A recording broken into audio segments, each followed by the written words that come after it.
There are those who come to spiritual paths not in search of truth, but in search of change.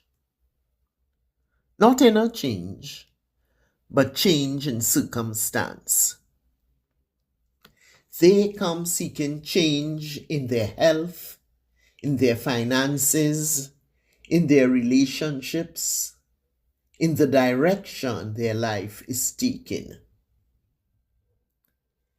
They are not always aware of it, but beneath the prayers, the rituals, the chanting, the affirmations, there is often a quiet hope.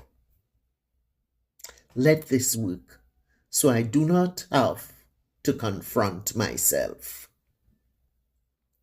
Through these eyes, I have come to see that what many call magic is not always the pursuit of power. It is the attempt to separate outcome from transformation, to receive without becoming, to obtain without reordering, to shift the outer condition while leaving the inner structure untouched. And so the focus turns not to truth, but to results, not to alignment, but to effect.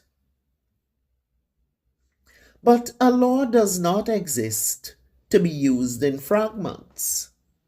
It exists in its fullness. And when approached partially, it may still produce something. But what it produces will always reflect the level at which it was engaged. When transformation is avoided, something else is sought. Not truth, but leverage. Something to act on your behalf, something to produce change without requiring you to change. And when outcome replaces truth as the measure, the question is no longer, is this true? But the question becomes, does this work? And this is where confusion begins. Because something can produce results and still not be true. Results are not proof of truth. They are only proof that something produced an effect. Truth is not measured by what you can obtain. It is measured by what can stand without distortion. What is true does not need to be maintained by force. And once that shift is made, methods are no longer measured by truth, but by results. And anything that produces an effect can begin to justify itself. But there is a quiet cost, because what is gained without alignment cannot be held in truth. And what cannot be held in truth must either collapse or be maintained by continuing the very distortions that brought it into being. Through these eyes, I do not condemn the seeker, because the impulse is human to want relief, to want change, to want life to shift.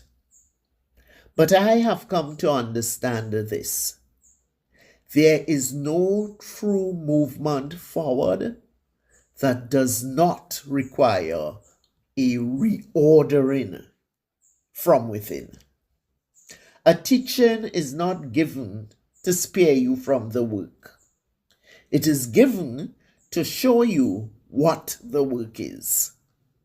And so I ask, Not what can this give me, but what does this require of me to stand in truth? Because in the end, it is not what you acquire that determines your path, but what you are willing to become.